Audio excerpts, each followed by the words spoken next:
Hello friends, welcome to my YouTube channel. આજના વિડીયોમાં આપણે ગુજરાતના રાષ્ટ્રીય ઉદ્યાન વિશે માહિતી મેળવીશું. તો વિડીયો સ્કીપ કર્યા વગર જરૂરથી જુએ અને જો વિડીયો પસંદ આવે તો લાઈક, શેર અને સબસ્ક્રાઈબ કરવાનું ના ભૂલે. તો ચાલો વિડીયોની શરૂઆત કરીએ. રાષ્ટ્રીય ઉદ્યાન તો રચના. રાષ્ટ્રીય ઉદ્યાનનું નિર્માણ એ રાજ્ય અને કેન્દ્ર સરકાર દ્વારા કરવામાં આવે છે. રાષ્ટ્રીય ઉદ્યાનનું નિર્માણ એ ભારતના વન્યજીવ સંરક્ષણ અધિનિયમ 1972 હેઠળ થાય છે. આ કાયદાની કલમ નંબર 35 એ રાજ્ય સરકારને કોઈપણ વિસ્તારને રાષ્ટ્રીય ઉદ્યાન તરીકે જાહેર કરવાની સત્તા મળેલ છે. જો કે આ અંગેની દરખાસ્ત અને અંતિમ મંજૂરી મેળવવા માટે કેન્દ્ર સરકારના પર્યાવરણ, વન અને આબોહવા પરિવર્તન મંત્રાલય સાથે સંકલન કરવું જરૂરી છે. માનવ પ્રવૃત્તિઓનું નિયમન. આ કાયદા મુજબ એકવાર કોઈ વિસ્તારને રાષ્ટ્રીય ઉદ્યાન તરીકે જાહેર કરવામાં આવે પછી ત્યાં માનવ પ્રવૃત્તિઓ જેવી કે ચરાઈ, ખેતી, લાકડા કાપવા કે શિકાર પર કડક પ્રતિબંધ મૂકવામાં આવે છે. રક્ષણ તો રાષ્ટ્રીય ઉદ્યાનમાં વન્યજીવો, વનસ્પતિ અને તેમના કુદરતી નિવાસસ્થાનનું સંરક્ષણ કરવામાં આવે છે. મુખ્ય લાક્ષણિકતાઓ. કાયદાકીય સુરક્ષા તો રાષ્ટ્રીય ઉદ્યાનની રચનામાં વન્યજીવ સંરક્ષણ અધિનિયમ 1972 હેઠળ કરવામાં આવે છે, જે તેને ઉચ્ચ કક્ષાનું કાયદાકીય રક્ષણ પૂરું પાડે છે.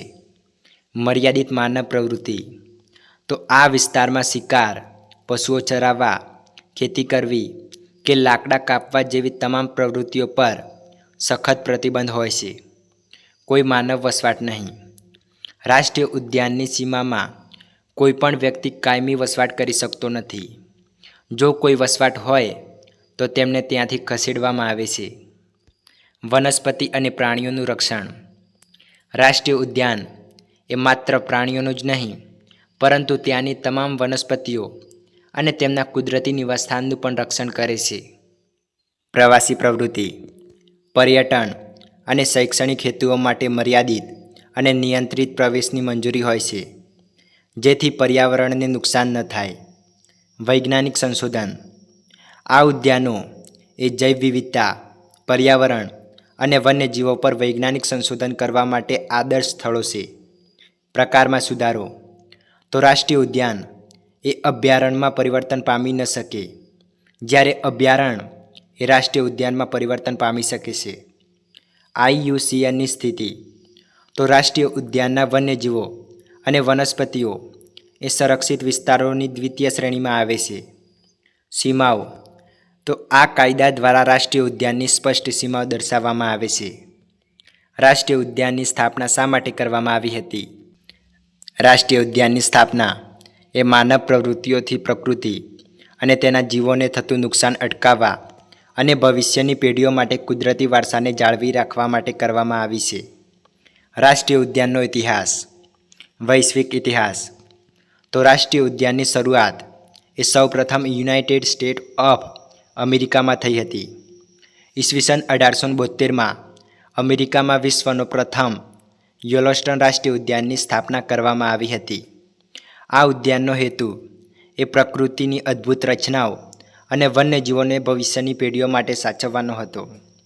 આ પછી વિશ્વભરના દેશોએ પ્રકૃતિના સંરક્ષણ માટે આ મોડેલ અપનાવવાનું શરૂ કર્યું હતું અને દરેક દેશે તેમના પોતાના રાષ્ટ્રીય ઉદ્યાનો સ્થાપવાનું શરૂ કર્યું હતું. ભારતમાં ઇતિહાસ તો ભારતમાં રાષ્ટ્રીય ઉદ્યાનનો ખ્યાલ એ બ્રિટિશ શાસન દરમિયાન શરૂ થયો હતો, પરંતુ તેને યોગ્ય વેગ સ્વતંત્રતા પછી મળ્યો હતો. પૂર્વ સ્વતંત્રતા. ઈસવીસન 1936માં ભારત અને એશિયાનો સૌપ્રથમ રાષ્ટ્રીય ઉદ્યાન એ હેલી રાષ્ટ્રીય ઉદ્યાન છે, જે આજે જીમ કોર્બેટ રાષ્ટ્રીય ઉદ્યાન તરીકે ઓળખાય છે. તેનો મુખ્ય ઉદ્દેશ્ય એ વાઘ જેવા પ્રાણીઓને શિકાર અટકાવવાનો હતો. સ્વતંત્રતા પછી. વન્યજીવ સંરક્ષણ અધિનિયમ 1972 હેઠળ આ કાયદો એ ભારતમાં વન્યજીવ સંરક્ષણ માટેનો સૌથી મહત્ત્વનો કાયદો સાબિત થયો હતો. આ કાયદા હેઠળ રાષ્ટ્રીય ઉદ્યાનો અને અભયારણ્યોની સ્થાપના અને સંચાલન માટે કડક નિયમો બનાવવામાં આવ્યા હતા. Project tiger 1973. વાઘની ઘટતી સંખ્યાને ધ્યાનમાં રાખીને ભારત સરકારે આ પ્રોજેક્ટ શરૂ કર્યો હતો. આ પ્રોજેક્ટ હેઠળ ઘણા રાષ્ટ્રીય ઉદ્યાનો અને અભયારણ્યોને વાઘ સંરક્ષિત ક્ષેત્ર તરીકે જાહેર કરવામાં આવ્યા હતા, જેમાં જીમ કોર્બેટ રાષ્ટ્રીય ઉદ્યાન એ આ પ્રોજેક્ટ હેઠળ આવતું પ્રથમ રાષ્ટ્રીય ઉદ્યાન હતું. સંખ્યામાં વધારો. 1970ના દાયકાથી ભારતમાં રાષ્ટ્રીય ઉદ્યાનોની સંખ્યામાં નોંધપાત્ર વધારો થયો હતો. જુદા જુદા રાજ્યોમાં પ્રકૃતિના વૈવિધ્યસભર વિસ્તારોને રાષ્ટ્રીય ઉદ્યાનોનો દરજ્જો આપવામાં આવ્યો છે, જેમાં ગીર, કાઝીરંગા અને સુંદરવન જેવા ઉદ્યાનોનો સમાવેશ થાય છે. આમ રાષ્ટ્રીય ઉદ્યાનનો ઇતિહાસ એ વૈશ્વિક સ્તરે શરૂ થયેલા સંરક્ષણના પ્રયાસોનું ભારતમાં વિસ્તરણ છે, જે આજે ભારતના કુદરતી વારસાને જાળવવામાં પાયાની ભૂમિકા ભજવે છે. ગુજરાતમાં ઇતિહાસ. ગુજરાતમાં વન્યજીવ સંરક્ષણનો પ્રારંભ એ ગીરના જંગલથી થયો હતો, જ્યાં 19મી સદીના અંતમાં એશિયાઈ સિંહોની સંખ્યા નહિવત થઈ ગઈ હતી. જૂનાગઢના નવાબ એવા મોહમ્મદ બહાદુર ખાન ત્રીજાએ આ પરિસ્થિતિની ગંભીરતાને ઓળખી તેમણે સિંહોના શિકાર પર પ્રતિબંધ મૂક્યો હતો અને સિંહોના સંરક્ષણ માટે નિયમો બનાવ્યા હતા. આ પ્રયાસોને કારણે સિંહોની વસ્તી ધીમે ધીમે વધવા લાગી. સ્વતંત્રતા પછી ભારતીય સરકારે વન્યજીવ સંરક્ષણ માટે કાયદાકીય માળખું ઊભું કર્યું, જેને કારણે ગુજરાતમાં રાષ્ટ્રીય ઉદ્યાનોની સ્થાપના થઈ હતી. ગુજરાતના રાષ્ટ્રીય ઉદ્યાન વિશે અગત્યના પ્રશ્નો. ગુજરાતમાં કુલ 4 રાષ્ટ્રીય ઉદ્યાનો આવેલા છે, જેમાં 1 ગીર રાષ્ટ્રીય ઉદ્યાન, જે ગીર સોમનાથ, જૂનાગઢ અને અમરેલી જિલ્લા વિસ્તારમાં ફેલાયેલ છે. 2 વેળાવદર રાષ્ટ્રીય ઉદ્યાન, જે ભાવનગર જિલ્લાના વલભી તાલુકાના વેળાવદર ગામે આવેલું છે. 3 વાંસદા રાષ્ટ્રીય ઉદ્યાન, જે નવસારી જિલ્લામાં આવેલું છે. અને 4 મરીન એટલે કે દરિયાઈ રાષ્ટ્રીય ઉદ્યાન, જે કચ્છના અખાત ખાતે જામનગર જિલ્લામાં આવેલું છે. ગુજરાતમાં જમીન ઉપર 3 રાષ્ટ્રીય ઉદ્યાનો આવેલા છે, જેમાં ગીર, વેળાવદર અને વાંસદા રાષ્ટ્રીય ઉદ્યાનનો સમાવેશ થાય છે. સમગ્ર ભારતનું પ્રથમ દરિયાઈ રાષ્ટ્રીય ઉદ્યાન એ મરીન રાષ્ટ્રીય ઉદ્યાન છે, જે ગુજરાતના જામનગર જિલ્લામાં કચ્છના અખાતમાં આવેલું છે. ગુજરાતનું પ્રથમ રાષ્ટ્રીય ઉદ્યાન એ ગીર રાષ્ટ્રીય ઉદ્યાન છે. ગુજરાતનું સૌથી મોટું રાષ્ટ્રીય ઉદ્યાન એ ગીર રાષ્ટ્રીય ઉદ્યાન છે, જે 258.71 ચોરસ કિલોમીટર વિસ્તારમાં ફેલાયેલું છે. ગુજરાતનું સૌથી નાનું રાષ્ટ્રીય ઉદ્યાન એ વાંસદા રાષ્ટ્રીય ઉદ્યાન છે, જે 23.99 ચોરસ કિલોમીટર વિસ્તારમાં ફેલાયેલું છે. ગુજરાતમાં છેલ્લે જાહેર થયેલું રાષ્ટ્રીય ઉદ્યાન એ મરીન રાષ્ટ્રીય ઉદ્યાન છે. તેની સ્થાપના 1982માં કરવામાં આવી હતી. આ ઉદ્યાન એ કચ્છના અખાતમાં આવેલું છે અને દરિયાઈ જીવસૃષ્ટિ અને પરવાળાના ટાપુઓના સંરક્ષણ માટે જાણીતું છે. રાષ્ટ્રીય ઉદ્યાન વિશેના કેટલાક પ્રશ્નો અને તેમના જવાબો. પ્રશ્ન નંબર 1, રાષ્ટ્રીય ઉદ્યાન એટલે શું? તો રાષ્ટ્રીય ઉદ્યાન એ એક એવો સંરક્ષિત વિસ્તાર છે જેને સરકારી કાયદા હેઠળ વન્યજીવ અને પર્યાવરણના સંરક્ષણ માટે સખત રીતે સુરક્ષિત રાખવામાં આવ્યો છે. અહીં કોઈપણ પ્રકારની માનવ પ્રવૃત્તિઓ જેમ કે ચરાઈ, વૃક્ષો કાપવા, શિકાર પર સખત પ્રતિબંધ હોય છે. પ્રશ્ન નંબર 2, ભારતમાં રાષ્ટ્રીય ઉદ્યાનોની સ્થાપના કયા કાયદા હેઠળ થાય છે? તો ભારતમાં રાષ્ટ્રીય ઉદ્યાનોની સ્થાપના એ વન્યજીવ સંરક્ષણ અધિનિયમ 1972ની કલમ નંબર 35 હેઠળ રાજ્ય સરકાર અને કેન્દ્ર સરકારના સહયોગથી થાય છે. પ્રશ્ન નંબર 3, રાષ્ટ્રીય ઉદ્યાન અને વન્યજીવ અભયારણ્ય વચ્ચે શું તફાવત છે? તો રાષ્ટ્રીય ઉદ્યાન, આ ઉદ્યાનોમાં કોઈપણ પ્રકારની માનવ પ્રવૃત્તિની મંજૂરી હોતી નથી. તેની સીમાઓ એ સુનિશ્ચિત અને કાયમી હોય છે, જેમાં ફેરફાર કરી શકાતો નથી. તેનો મુખ્ય હેતુ એ પર્યાવરણ અને વન્યજીવોનું સંરક્ષણ કરવાનો છે. વન્યજીવ અભયારણ્ય, અહીં અમુક મર્યાદિત માનવ પ્રવૃત્તિઓની જેમ કે પશુ ચરાઈ એની મંજૂરી હોય છે. તેની સીમાઓ એ ચોક્કસ હોતી નથી અને કાયદા દ્વારા તેમાં ફેરફાર કરી શકાય છે. તેનો મુખ્ય હેતુ એ ફક્ત 1 કે 2 ચોક્કસ પ્રાણીઓની પ્રજાતિનું રક્ષણ કરવાનો હોય છે. પ્રશ્ન નંબર 4, ભારતમાં પ્રથમ રાષ્ટ્રીય ઉદ્યાન કયું છે? તો ભારતનું પ્રથમ રાષ્ટ્રીય ઉદ્યાન એ જીમ કોર્બેટ રાષ્ટ્રીય ઉદ્યાન છે, જે ઉત્તરાખંડમાં આવેલું છે. તેની સ્થાપના 1936માં હેલી નેશનલ પાર્ક તરીકે થઈ હતી. પ્રશ્ન નંબર 5. ભારતમાં કુલ કેટલા રાષ્ટ્રીય ઉદ્યાનો આવેલા છે? તો ભારતમાં હાલમાં 106 રાષ્ટ્રીય ઉદ્યાનો આવેલા છે. પ્રશ્ન નંબર 6. ભારતનો સૌથી મોટો અને સૌથી નાનો રાષ્ટ્રીય ઉદ્યાન કયો છે? તો સૌથી મોટો રાષ્ટ્રીય ઉદ્યાન એ હેમિસ રાષ્ટ્રીય ઉદ્યાન છે, જે લદ્દાખમાં આવેલું છે, જે સ્નો લેપર્ડ માટે પ્રખ્યાત છે. સૌથી નાનો રાષ્ટ્રીય ઉદ્યાન એ સાઉથ બટન આઇલેન્ડ રાષ્ટ્રીય ઉદ્યાન છે, જે અંદમાન અને નિકોબારમાં આવેલ છે. પ્રશ્ન નંબર 7. ગુજરાતના કેટલાક પ્રખ્યાત રાષ્ટ્રીય ઉદ્યાનો અને તેમની વિશેષતાઓ કઈ કઈ છે? તો ગીર રાષ્ટ્રીય ઉદ્યાન, જે એશિયાઈ સિંહો માટે પ્રખ્યાત છે. 2. વેળાવદર રાષ્ટ્રીય ઉદ્યાન, જે કાળિયાર માટે જાણીતું છે. પ્રશ્ન નંબર 8. ગુજરાતમાં કુલ કેટલા રાષ્ટ્રીય ઉદ્યાન આવેલા છે? તો ગુજરાતમાં કુલ 4 રાષ્ટ્રીય ઉદ્યાન આવેલા છે. ગીર રાષ્ટ્રીય ઉદ્યાન. સ્થાન. તો ગીર રાષ્ટ્રીય ઉદ્યાન એ ગુજરાત રાજ્યના ગીર સોમનાથ જિલ્લાના ઉના તાલુકામાં આવેલું છે. સ્થાપના. તો ગીર રાષ્ટ્રીય ઉદ્યાનની સ્થાપના એ 1975માં કરવામાં આવી હતી. વિસ્તાર. તો આ રાષ્ટ્રીય ઉદ્યાન એ 258.71 ચોરસ કિલોમીટર વિસ્તારમાં ફેલાયેલું છે.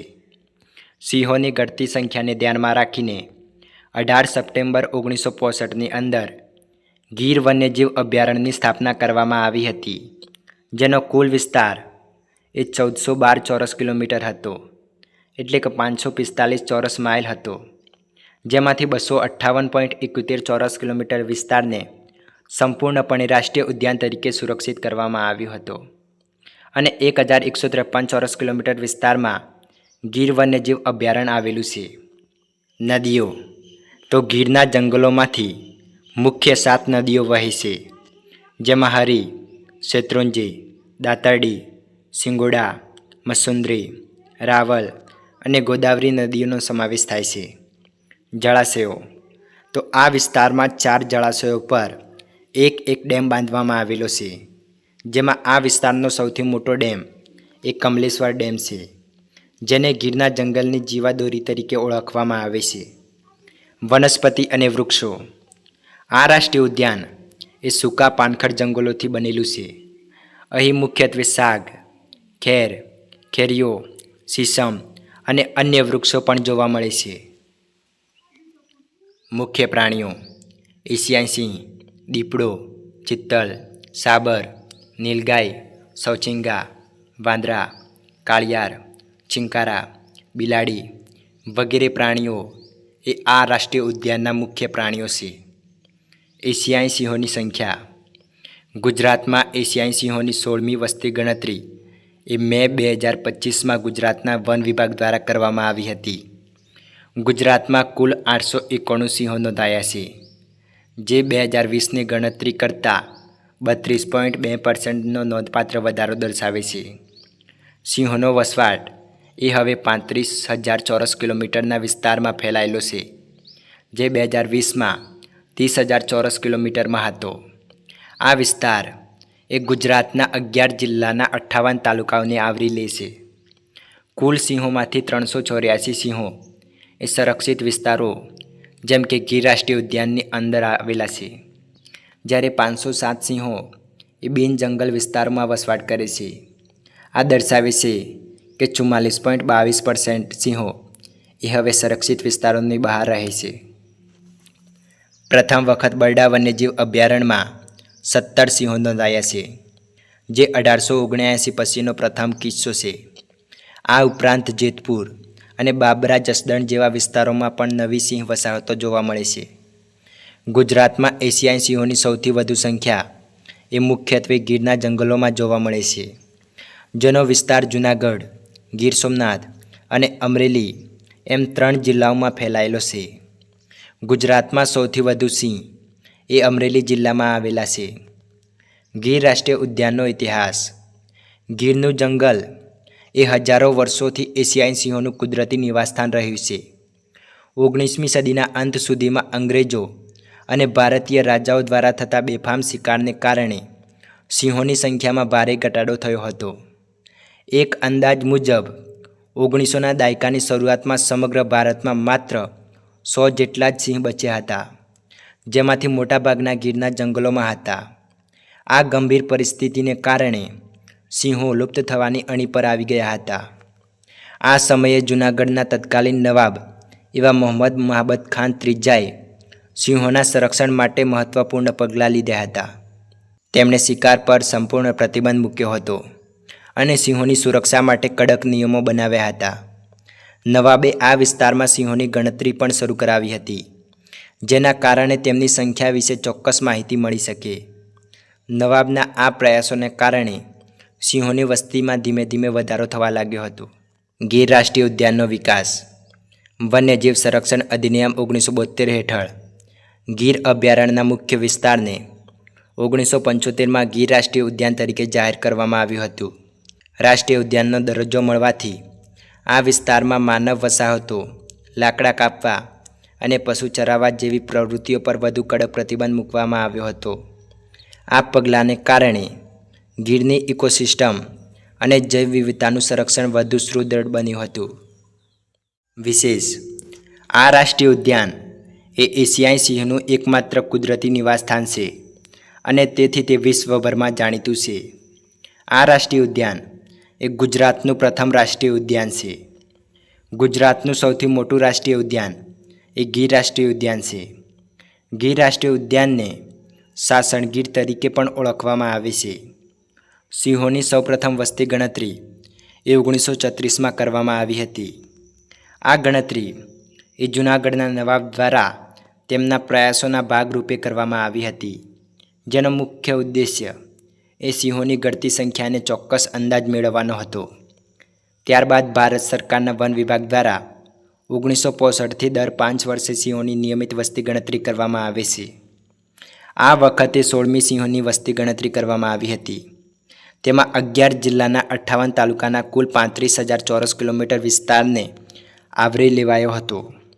ગીર રાષ્ટ્રીય ઉદ્યાન એ ગુજરાતના દક્ષિણ પશ્ચિમ ભાગમાં સૌરાષ્ટ્ર દ્વીપકલ્પ પર આવેલું છે. તે જૂનાગઢ, ગીર સોમનાથ અને અમરેલી જિલ્લાઓમાં ફેલાયેલું છે. ગીર રાષ્ટ્રીય ઉદ્યાન વિશેના કેટલાક પ્રશ્નો અને તેમના જવાબો. પ્રશ્ન નંબર 1. ગીર રાષ્ટ્રીય ઉદ્યાન ક્યાં આવેલું છે? તો ગીર રાષ્ટ્રીય ઉદ્યાન અને વન્યજીવ અભયારણ્ય એ ગુજરાત રાજ્યના જૂનાગઢ, ગીર સોમનાથ અને અમરેલી એમ 3 જિલ્લાઓમાં ફેલાયેલું છે. તેનું મુખ્ય પ્રવેશદ્વાર એ સાસણગીર ખાતે આવેલું છે, જે જૂનાગઢ જિલ્લામાં છે. પ્રશ્ન નંબર 2. ગીર ઉદ્યાનનો કુલ વિસ્તાર કેટલો છે? તો ગીરના જંગલનો કુલ વિસ્તાર એ 1412 ચોરસ કિલોમીટર જેટલો છે. આમાંથી 258.71 ચોરસ કિલોમીટરનો વિસ્તાર એ રાષ્ટ્રીય ઉદ્યાન તરીકે અને બાકીનો વિસ્તાર 1153 ચોરસ કિલોમીટર એ વન્યજીવ અભયારણ્ય તરીકે જાહેર કરાયેલો છે. પ્રશ્ન નંબર 3. ગીરની સ્થાપના ક્યારે થઈ હતી? તો આ વિસ્તારને 18 સપ્ટેમ્બર 1965ના રોજ વન્યજીવ અભયારણ્ય તરીકે જાહેર કરવામાં આવ્યો હતો. ત્યારબાદ વર્ષ 1975માં આ વિસ્તારના અમુક ભાગને રાષ્ટ્રીય ઉદ્યાન તરીકે ઘોષિત કરવામાં આવ્યો હતો. પ્રશ્ન નંબર 4. ગીર રાષ્ટ્રીય ઉદ્યાન શા માટે પ્રખ્યાત છે? તો ગીર એ વિશ્વભરમાં એશિયાઈ સિંહોના એકમાત્ર કુદરતી નિવાસસ્થાન તરીકે પ્રખ્યાત છે. સિંહો ઉપરાંત તે તેના સમૃદ્ધ જૈવ વિવિધતા અને વૈવિધ્યસભર પ્રાણીસૃષ્ટિ માટે પણ જાણીતું છે. પ્રશ્ન નંબર 5. ગીરમાં સિંહો સિવાય કયા અન્ય પ્રાણીઓ જોવા મળે છે? તો સિંહો ઉપરાંત અહીં દીપડા, ઝરખ, ચિત્તલ, સાબર, નીલગાય, ચિંકારા, જંગલી બિલાડી, જંગલી ડુક્કર અને મગર જેવા પ્રાણીઓ પણ જોવા મળે છે. પ્રશ્ન નંબર 6. ગીરમાં પક્ષીઓની કેટલી પ્રજાતિઓ છે? ગીર જંગલ એ પક્ષીઓ માટે પણ સ્વર્ગ સમાન છે. અહીં લગભગ 400થી વધુ પક્ષીઓની પ્રજાતિઓ નોંધાયેલી છે, જેમાં મોર, ગરુડ, શક્તિશાળી ગીધ અને અન્ય દુર્લભ પક્ષીઓનો સમાવેશ થાય છે. પ્રશ્ન નંબર 7. ગીરની મુલાકાત લેવાનો શ્રેષ્ઠ સમય કયો છે? તો ગીરની મુલાકાત માટેનો શ્રેષ્ઠ સમય એ નવેમ્બરથી માર્ચ મહિના દરમિયાનનો છે. આ સમયગાળામાં હવામાન એ ખુશનુમા હોય છે અને સફારી દરમિયાન પ્રાણીઓ જોવાની શક્યતા વધી જાય છે. પ્રશ્ન નંબર 8. પ્રવાસીઓ માટેની મુખ્ય પ્રવૃત્તિઓ કઈ છે? તો પ્રવાસીઓ માટે મુખ્ય આકર્ષણ એ જીપ સફારી છે, જેના દ્વારા જંગલમાં જઈને સિંહો અને અન્ય વન્યજીવોને તેમના કુદરતી રહેઠાણમાં જોઈ શકાય છે. આ ઉપરાંત કમલેશ્વર ડેમ પર મગર અને પક્ષીઓનું નિરીક્ષણ કરી શકાય છે. પ્રશ્ન નંબર 9. ગીરમાં સિંહોની સંખ્યા કેટલી છે? તો વર્ષ 2025માં થયેલી સિંહની 16મી વસ્તી ગણતરી મુજબ ગીરમાં સિંહોની સંખ્યા 891 હતી, જ્યારે 2020માં 674 સિંહ હતા. પ્રશ્ન નંબર 10. ગીરના જંગલો એ કયા પ્રકારના છે? તો ગીરના જંગલો એ મોટે ભાગે સૂકા પાનખર જંગલો છે, જેમાં સાગ, ખાખરા, બાવળ, આમળા અને ગોરડ જેવા વૃક્ષોનું પ્રભુત્વ જોવા મળે છે. પ્રશ્ન નંબર 11. ગીરના જંગલને ખાલી જગ્યા તરીકે પણ ઓળખવામાં આવે છે. તો ગીરના જંગલને સાસણ ગીર તરીકે પણ ઓળખવામાં આવે છે. પ્રશ્ન નંબર 12. ગુજરાતનું સૌથી મોટું અને સૌથી નાનું રાષ્ટ્રીય ઉદ્યાન કયું છે? તો ગુજરાતનું સૌથી મોટું એ ગીર રાષ્ટ્રીય ઉદ્યાન અને સૌથી નાનું એ વાંસદા રાષ્ટ્રીય ઉદ્યાન છે. પ્રશ્ન નંબર 13. ગુજરાતનું પ્રથમ રાષ્ટ્રીય ઉદ્યાન કયું છે? તો ગુજરાતનું પ્રથમ રાષ્ટ્રીય ઉદ્યાન એ ગીર રાષ્ટ્રીય ઉદ્યાન છે. પ્રશ્ન નંબર 14. ગીરના જંગલમાંથી કેટલી અને કઈ કઈ નદીઓ પસાર થાય છે? તો ગીરના જંગલમાંથી કુલ 7 નદીઓ પસાર થાય છે, જેમાં હિરણ, શેત્રુંજી, દાતરડી, સિંગાવડો, મચ્છુંદ્રી, ગોદાવરી અને રાવલ. આ નદીઓ પૈકી હિરણ નદી પર કમલેશ્વર ડેમ બનાવવામાં આવ્યો છે, જે ગીરના જંગલની જીવાદોરી તરીકે ઓળખાય છે. વેળાવદર રાષ્ટ્રીય ઉદ્યાન. સ્થાન તો કાળિયાર રાષ્ટ્રીય ઉદ્યાન એ ગુજરાત રાજ્યમાં આવેલા ભાવનગર જિલ્લાના વલભીપુર તાલુકાના વેળાવદર ગામની પાસે આવેલું છે. સ્થાપના તો આ રાષ્ટ્રીય ઉદ્યાનની સ્થાપના 1974માં કરવામાં આવી હતી. વિસ્તાર તો આ રાષ્ટ્રીય ઉદ્યાન એ કુલ 34.08 ચોરસ કિલોમીટર વિસ્તારમાં ફેલાયેલું છે.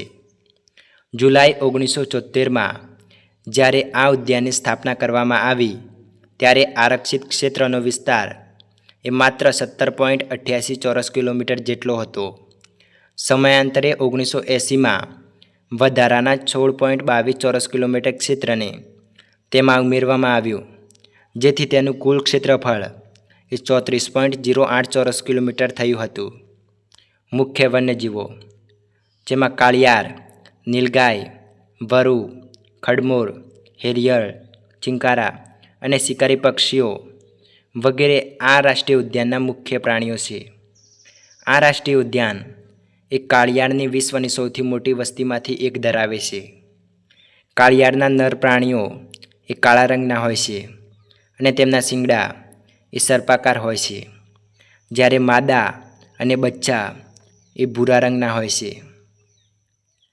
આ નેશનલ પાર્ક એ ખાસ કરીને સુલતાની પક્ષી અને હેરિયળ જેવી દુર્લભ પ્રજાતિઓ માટે આ રાષ્ટ્રીય ઉદ્યાન જાણીતું છે, જે શિયાળામાં અહીં સ્થળાંતર કરે છે. વેળાવદર રાષ્ટ્રીય ઉદ્યાનને કાળિયાર રાષ્ટ્રીય ઉદ્યાન તરીકે પણ ઓળખવામાં આવે છે. આ કાળિયાર માટેનો દુનિયાનો સૌથી મોટો નેશનલ પાર્ક છે.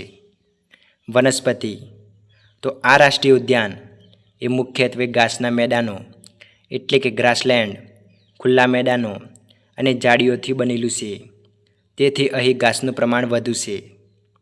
રાષ્ટ્રીય ઉદ્યાનનો ઇતિહાસ. વેળાવદર રાષ્ટ્રીય ઉદ્યાન, જેને કાળિયાર રાષ્ટ્રીય ઉદ્યાન તરીકે પણ ઓળખવામાં આવે છે, વેળાવદરનો વિસ્તાર એ અગાઉ ભાવનગરના રજવાડાના મહારાજાનું શિકાર સ્થળ હતું. આ વિસ્તારના ખુલ્લા અને સપાટ ઘાસના મેદાનો એ કાળિયાર અને પક્ષીઓના શિકાર માટે ખૂબ જ અનુકૂળ હતા. વેળાવદર નામનો અર્થ એ ખુલ્લા ઘાસના મેદાનો થાય છે, જે આ વિસ્તારના ભૌગોલિક સ્વરૂપને દર્શાવે છે. રાષ્ટ્રીય ઉદ્યાન તરીકે સ્થાપવા પાછળનું કારણ. 20મી સદીના મધ્યમાં ભારતમાં કાળિયારની સંખ્યામાં શિકાર અને નિવાસસ્થાનના નાશના કારણે ભારે ઘટાડો થયો હતો. આ પ્રજાતિ લુપ્ત થવાને આરે આવેલી હતી. આ પરિસ્થિતિને ધ્યાનમાં રાખીને કાળિયારનું સંરક્ષણ કરવું અને તેમના કુદરતી ઘાસિયા મેદાનના નિવાસસ્થાનને જાળવી રાખવું અત્યંત જરૂરી બન્યું હતું. આથી ગુજરાત સરકારે આ વિસ્તારને જુલાઈ 1974માં રાષ્ટ્રીય ઉદ્યાન તરીકે જાહેર કર્યું હતું. આ નિર્ણયથી આ વિસ્તારનું સ્વરૂપ એ શિકાર મેદાનમાંથી સંપૂર્ણપણે બદલાઈને વન્યજીવ સંરક્ષણ ક્ષેત્રમાં પરિવર્તિત થયું હતું. વિશેષ: આ ઉદ્યાન એ માત્ર કાળિયાર માટે જ નહીં પરંતુ પક્ષીઓ માટે પણ સ્વર્ગ સમાન છે. શિયાળાની ઋતુમાં અહીં દેશ વિદેશના હજારો યાયાવર પક્ષીઓ આવે છે. ખાસ કરીને અહીં મોટી સંખ્યામાં હેરિયર્સ જેવા શિકારી પક્ષીઓ જોવા મળે છે, જે રાત્રે આ મેદાનોમાં આરામ કરે છે. કાળિયાર માટેનું દુનિયાનું સૌથી મોટું રાષ્ટ્રીય ઉદ્યાન એ વેળાવદર રાષ્ટ્રીય ઉદ્યાન છે, જે ભાવનગર જિલ્લાના ભાલ પ્રદેશમાં આવેલું છે. આ રાષ્ટ્રીય ઉદ્યાન એ કાળિયાર અને ઘાસના મેદાનો માટે વિશ્વભરમાં જાણીતું છે. આ રાષ્ટ્રીય ઉદ્યાનને બ્લેક બક રાષ્ટ્રીય ઉદ્યાન તરીકે પણ ઓળખવામાં આવે છે. વેળાવદર રાષ્ટ્રીય ઉદ્યાન વિશેના કેટલાક પ્રશ્નો અને તેમના જવાબો. પ્રશ્ન નંબર 1. વેળાવદર રાષ્ટ્રીય ઉદ્યાન ક્યાં આવેલું છે? તો વેળાવદર રાષ્ટ્રીય ઉદ્યાન એ ગુજરાતના ભાવનગર જિલ્લાના વલભીપુર તાલુકામાં આવેલું છે. તે સૌરાષ્ટ્રના પૂર્વ કિનારે ખંભાતના અખાત નજીક સ્થિત છે. પ્રશ્ન નંબર 2. વેળાવદરની સ્થાપના ક્યારે થઈ હતી? તો આ વિસ્તારને જુલાઈ 1974માં રાષ્ટ્રીય ઉદ્યાન તરીકે જાહેર કરવામાં આવ્યું હતું. પ્રશ્ન નંબર 3. વેળાવદર રાષ્ટ્રીય ઉદ્યાનનો કુલ વિસ્તાર કેટલો છે? તો તેનો કુલ વિસ્તાર લગભગ 34.08 ચોરસ કિલોમીટર જેટલો છે. પ્રશ્ન નંબર 4. આ ઉદ્યાન શા માટે પ્રખ્યાત છે? તો વેળાવદર રાષ્ટ્રીય ઉદ્યાન એ મુખ્યત્વે કાળિયારના સંરક્ષણ માટે પ્રખ્યાત છે. તે ભારતમાં કાળિયારની સૌથી મોટી વસ્તી ધરાવે છે. આ ઉપરાંત તે ભારતીય વરુ અને પક્ષીઓ માટે પણ એક મહત્વપૂર્ણ નિવાસસ્થાન છે. પ્રશ્ન નંબર 5. વેળાવદરમાં કાળિયાર સિવાય કયા અન્ય પ્રાણીઓ જોવા મળે છે? તો કાળિયાર ઉપરાંત અહીં ભારતીય વરુ, શિયાળ, જંગલી બિલાડી, ઝરખ, નોળિયો અને સસલા જેવા પ્રાણીઓ પણ જોવા મળે છે. પ્રશ્ન નંબર 6. આ રાષ્ટ્રીય ઉદ્યાનમાં કયા પ્રકારના પક્ષીઓ જોવા મળે છે? આ ઉદ્યાનમાં ખાસ કરીને શિયાળામાં યાયાવર પક્ષીઓ એ મોટી સંખ્યામાં આવે છે, જેમાં મુખ્યત્વે હેરિયર પક્ષીઓ, સ્ટોર્ક, બગલા અને વિવિધ પ્રકારના વોટરબર્ડનો સમાવેશ થાય છે. પ્રશ્ન નંબર 7. વેળાવદરની મુલાકાત લેવાનો શ્રેષ્ઠ સમય કયો છે? તો વેળાવદરની મુલાકાત માટેનો શ્રેષ્ઠ સમય એ ઓક્ટોબરથી માર્ચ મહિના દરમિયાનનો છે. આ સમયગાળામાં હવામાન એ સુખદ હોય છે અને યાયાવર પક્ષીઓ એ મોટી સંખ્યામાં આવતા હોવાથી પક્ષી નિરીક્ષણ માટે આ શ્રેષ્ઠ સમય છે. પ્રશ્ન નંબર 8. વેળાવદર રાષ્ટ્રીય ઉદ્યાન એ કયા પ્રકારના ભૂપ્રદેશ અને વનસ્પતિ ધરાવે છે? તો આ ઉદ્યાન એ મુખ્યત્વે ઘાસના મેદાનો અને ખુલ્લી ઝાડીવાળા મેદાનોનો બનેલો છે. તેના મેદાનો એ ખંભાતના અખાતના કિનારે આવેલા હોવાથી સમુદ્રની નજીક છે. પ્રશ્ન નંબર 9. આ ઉદ્યાન કયા પ્રાણીના પ્રજનન માટે મુખ્ય કેન્દ્ર છે? તો વેળાવદર એ કાળિયારના પ્રજનન માટેનું એક મહત્વપૂર્ણ કેન્દ્ર છે. અહીં કાળિયારની મોટી સંખ્યામાં વસ્તી હોવાથી તેમનું સંવર્ધન સફળતાપૂર્વક થઈ રહ્યું છે. પ્રશ્ન નંબર 10. આ ઉદ્યાનનું નામ એ વેળાવદર કેવી રીતે પડ્યું? તો આ ઉદ્યાનનું નામ તેના નજીકના વેળાવદર ગામના નામ પરથી પડ્યું છે. પ્રશ્ન નંબર 11. ખડમોર પક્ષી ધરાવતું ગુજરાતનું એકમાત્ર રાષ્ટ્રીય ઉદ્યાન કયું છે? તો ખડમોર પક્ષી ધરાવતું ગુજરાતનું એકમાત્ર રાષ્ટ્રીય ઉદ્યાન એ વેળાવદર રાષ્ટ્રીય ઉદ્યાન છે. વાંસદા રાષ્ટ્રીય ઉદ્યાન. સ્થાન. તો વાંસદા રાષ્ટ્રીય ઉદ્યાન એ ગુજરાતના નવસારી જિલ્લાના વાંસદા તાલુકામાં આવેલું છે. આ ઉદ્યાન એ અંબિકા નદીના કિનારે સ્થિત છે અને પશ્ચિમ ઘાટ એટલે કે સહ્યાદ્રી પર્વતમાળાનો એક ભાગ છે. સ્થાપના. ઈસવીસન 1979માં તેને રાષ્ટ્રીય ઉદ્યાન તરીકે ઘોષિત કરવામાં આવ્યું હતું. એક ખાસ વાત એ છે કે ઈસવીસન 1952થી અહીં એક પણ વૃક્ષ કાપવામાં આવ્યું નથી, જેના કારણે અહીંના જંગલો એ અત્યંત ગાઢ અને કુદરતી રીતે સચવાયેલા છે. વિસ્તાર. તો આ રાષ્ટ્રીય ઉદ્યાનનો વિસ્તાર એ લગભગ 23.99 ચોરસ કિલોમીટર છે. બધા રાષ્ટ્રીય ઉદ્યાનોમાં આ રાષ્ટ્રીય ઉદ્યાન એ ગુજરાતનું સૌથી નાનું રાષ્ટ્રીય ઉદ્યાન છે. મુખ્ય વનસ્પતિ. આ ઉદ્યાન એ ભેજવાળા પાનખર જંગલોથી ભરપૂર છે, જ્યાં મુખ્યત્વે સાગ અને વાંસના વૃક્ષો જોવા મળે છે. મુખ્ય પ્રાણીઓ. વાંસદા રાષ્ટ્રીય ઉદ્યાન એ વિવિધ પ્રાણીઓનું ઘર છે, જેમાં દીપડો, પટ્ટાવાળા ઝરખ, હનુમાન લંગૂર, જંગલી બિલાડી, સાબર, ભેંકર એટલે કે વસ્તુ હરણ, ભારતીય સાહુડી અને ઉડતી ખિસકોલી જેવા પ્રાણીઓનો સમાવેશ થાય છે. ગુજરાતમાં ઉડતી ખિસકોલીઓ એ ફક્ત ગુજરાતના વાંસદા નેશનલ પાર્કમાં જ જોવા મળે છે. મુખ્ય પક્ષીઓ. અહીં લગભગ 155થી વધુ પક્ષીઓની પ્રજાતિઓ જોવા મળે છે, જેમાં ગ્રે હોર્નબિલ, માલાબાર ટ્રોગોન, જંગલ બેબ્લર, પીળો પીટ સનબર્ડ અને દુર્લભ ફોરેસ્ટ સ્પોટેડ આઉલેટ જેવા પક્ષીઓનો સમાવેશ થાય છે. માર્ગ એટલે કે રસ્તો. આ નેશનલ પાર્ક એ રાષ્ટ્રીય ધોરીમાર્ગ નંબર 48 પર આવેલા ચીખલીથી આશરે 65 કિલોમીટર અને વલસાડથી 80 કિલોમીટર દૂર આવેલ છે. વાંસદા નજીકનું રેલવે સ્ટેશન એ બીલીમોરા રેલવે સ્ટેશન છે. વાંસદા નજીકનું એરપોર્ટ એ સુરત એરપોર્ટ છે. વાંસદા રાષ્ટ્રીય ઉદ્યાનનો ઇતિહાસ. આ વિસ્તારના ગાઢ જંગલો એ વાંસદાના મહારાજાઓના શિકાર માટેના સ્થળ હતા.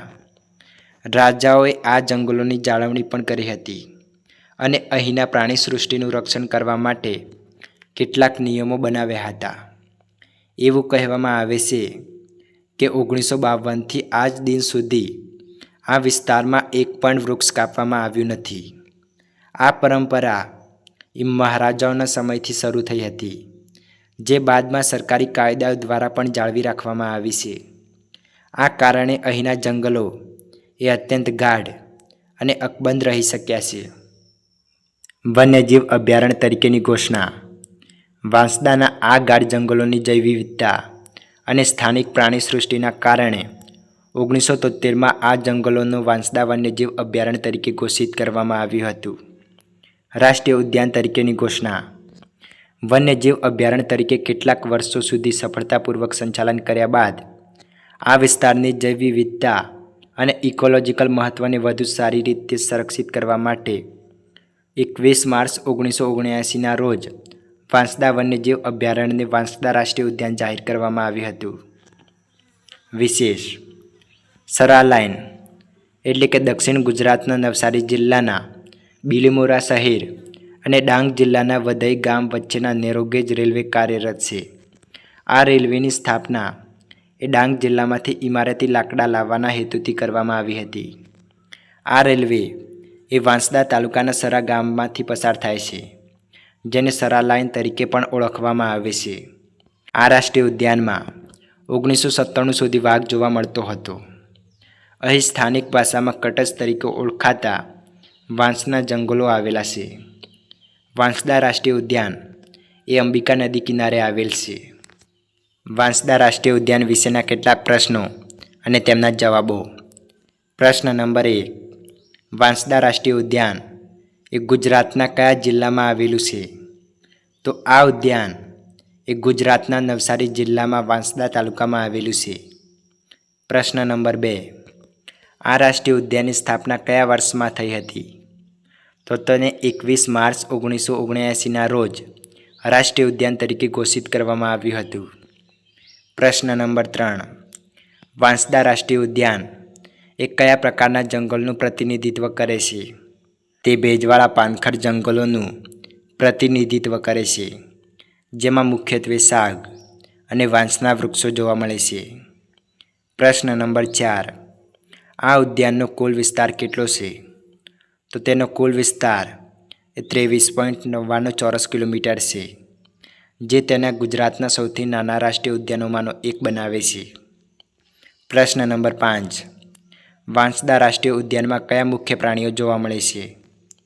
તો અહીં દીપડો, પટ્ટાવાળા ઝરખ, હનુમાન લંગૂર, સાબર, ભેંકર એટલે કે વસ્તુ હરણ, ભારતીય સાહુડી અને ઉડતી ખિસકોલી જેવા પ્રાણીઓ જોવા મળે છે.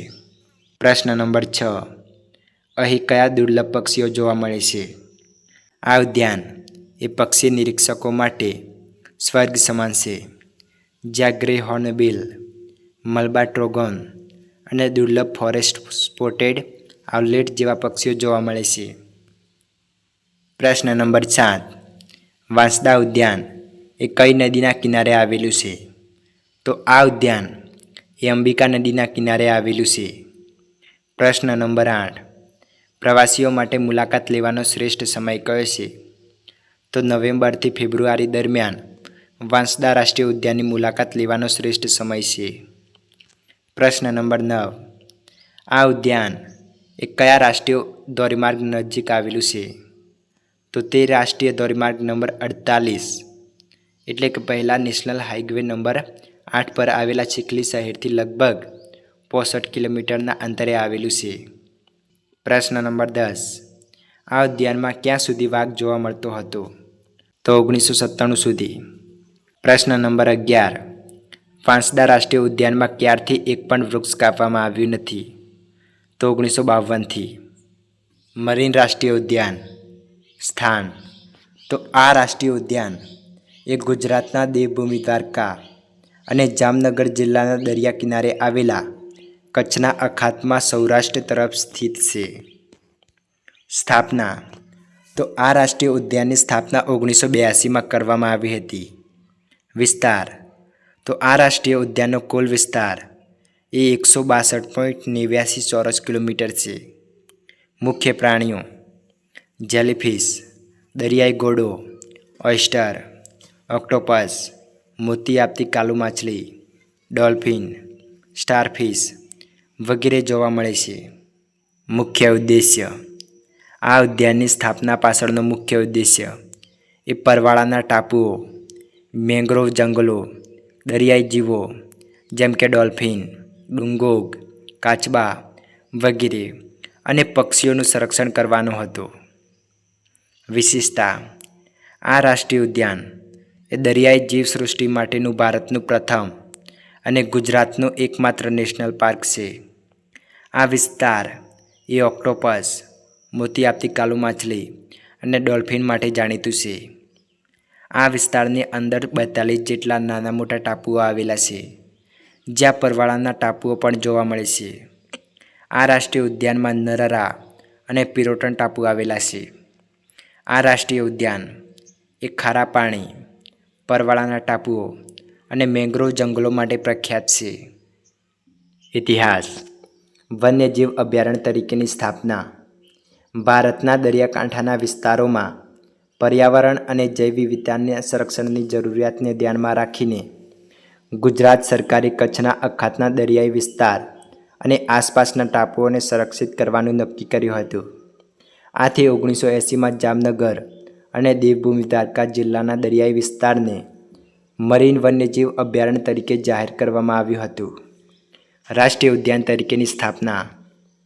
તો અભયારણ્ય તરીકેનો દરજ્જો મળ્યા બાદ આ વિસ્તારના પરવાળાના ટાપુઓ અને સમૃદ્ધ દરિયાઈ જીવસૃષ્ટિનું મહત્ત્વ વધુ સ્પષ્ટ થયું હતું.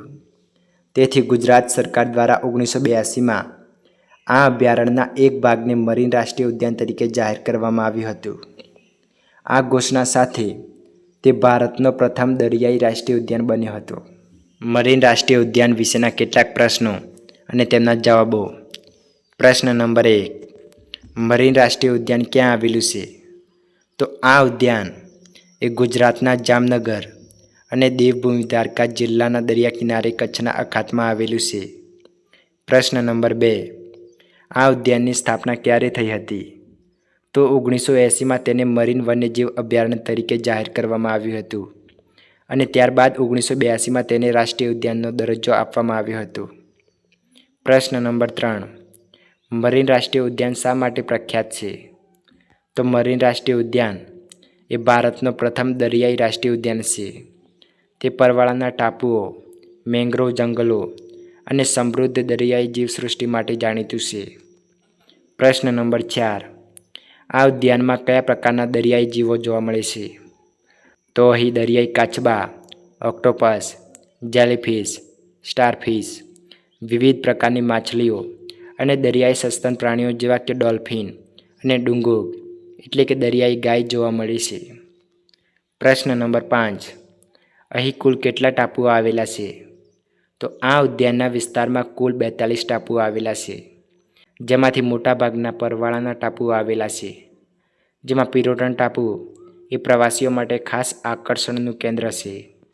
પ્રશ્ન નંબર 6. પ્રવાસીઓ માટે મુલાકાત લેવાનો શ્રેષ્ઠ સમય કયો છે? તો નવેમ્બરથી માર્ચ મહિના દરમિયાન મુલાકાત લેવાનો શ્રેષ્ઠ સમય છે. આ સમયગાળા દરમિયાન હવામાન એ અનુકૂળ હોય છે અને દરિયાઈ જીવોનું નિરીક્ષણ સરળ બને છે. પ્રશ્ન નંબર 7. મરીન રાષ્ટ્રીય ઉદ્યાનમાં કઈ વનસ્પતિઓ જોવા મળે છે? તો અહીં મુખ્યત્વે મેંગ્રોવ વૃક્ષોની પ્રજાતિઓ, આંતરજવાબીય વિસ્તારના છોડ અને પરવાળાના ટાપુઓ પર વિવિધ પ્રકારની લીલ જોવા મળે છે. પ્રશ્ન નંબર 8. પ્રવાસીઓ માટે કઈ પ્રવૃત્તિઓ ઉપલબ્ધ છે? તો પ્રવાસીઓ એ બોટ દ્વારા ટાપુઓની મુલાકાત લઈ શકે છે અને દરિયાઈ જીવોનું નિરીક્ષણ કરી શકે છે. પ્રશ્ન નંબર 9. મરીન રાષ્ટ્રીય ઉદ્યાનનું સંરક્ષણ કોણ કરે છે? તો ગુજરાત સરકારનો વન વિભાગ એ આ ઉદ્યાનનું સંચાલન અને સંરક્ષણ કરે છે. આ વિસ્તારમાં માછીમારી જેવી પ્રવૃત્તિઓ પર નિયંત્રણો મૂકવામાં આવ્યા છે.